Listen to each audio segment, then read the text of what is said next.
They had been silent for over an hour when he finished and looked up at her.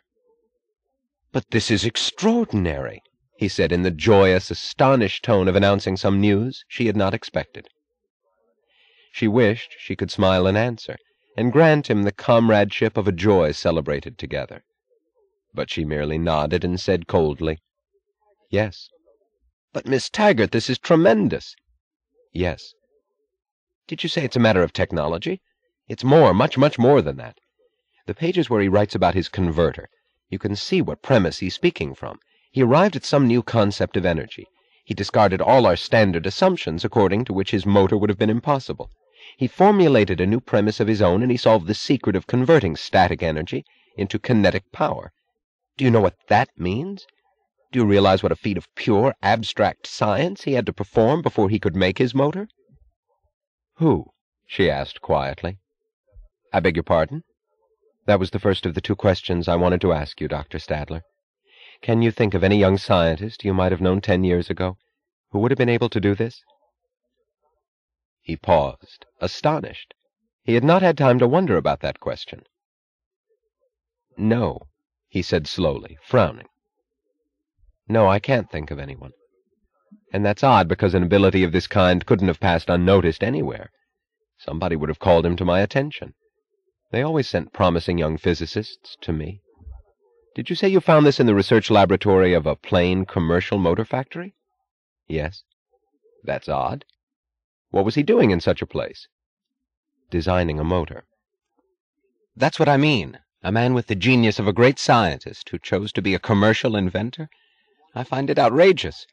He wanted a motor, and he quietly performed a major revolution in the science of energy just as a means to an end. And he didn't bother to publish his findings, but went right on making his motor. Why did he want to waste his mind on practical appliances?" "Perhaps because he liked living on this earth," she said involuntarily.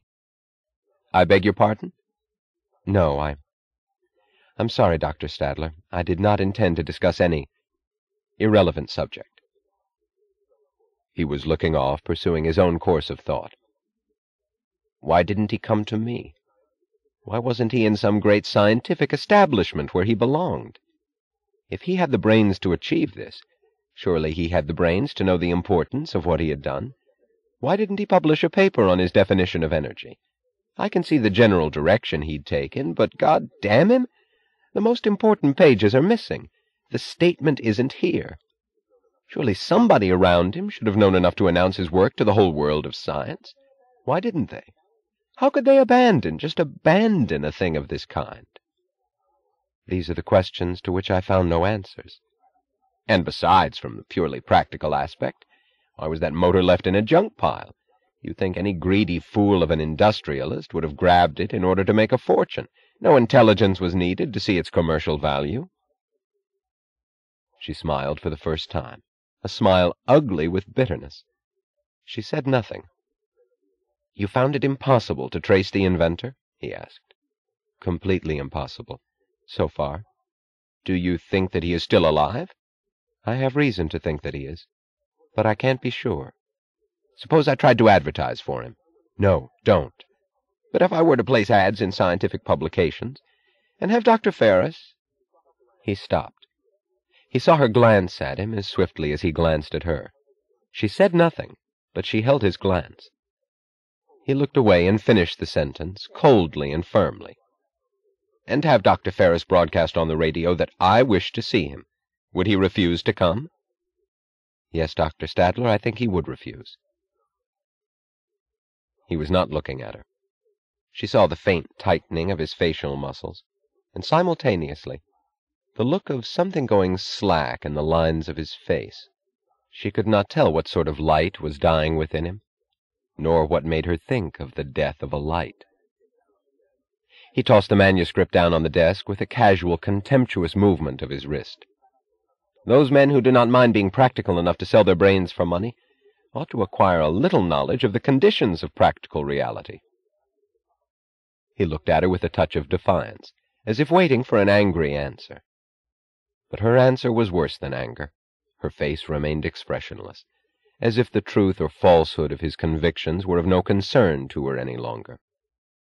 She said politely, The second question I wanted to ask you was whether you would be kind enough to tell me the name of any physicist you know who, in your judgment, would possess the ability to attempt the reconstruction of this motor. He looked at her and chuckled. It was a sound of pain. Have you been tortured by it too, Miss Taggart? By the impossibility of finding any sort of intelligence anywhere? I have interviewed some physicists who were highly recommended to me, and I have found them to be hopeless. He leaned forward eagerly.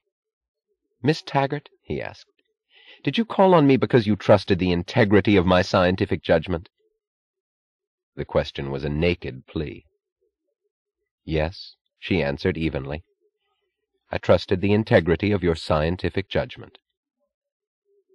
He leaned back. He looked as if some hidden smile were smoothing the tension away from his face. I wish I could help you, he said, as to a comrade. I most selfishly wish I could help you, because, you see, this has been my hardest problem, trying to find men of talent for my own staff. Talent? Hell, I'd be satisfied with just a semblance of promise. But the men they send me couldn't be honestly said to possess the potentiality of developing into decent garage mechanics. I don't know whether I'm getting older and more demanding, or whether the human race is degenerating, but the world didn't seem to be so barren of intelligence in my youth. Today, if you saw the kind of men I've had to interview, you'd— He stopped abruptly, as if at a sudden recollection. He remained silent. He seemed to be considering something he knew, but did not wish to tell her.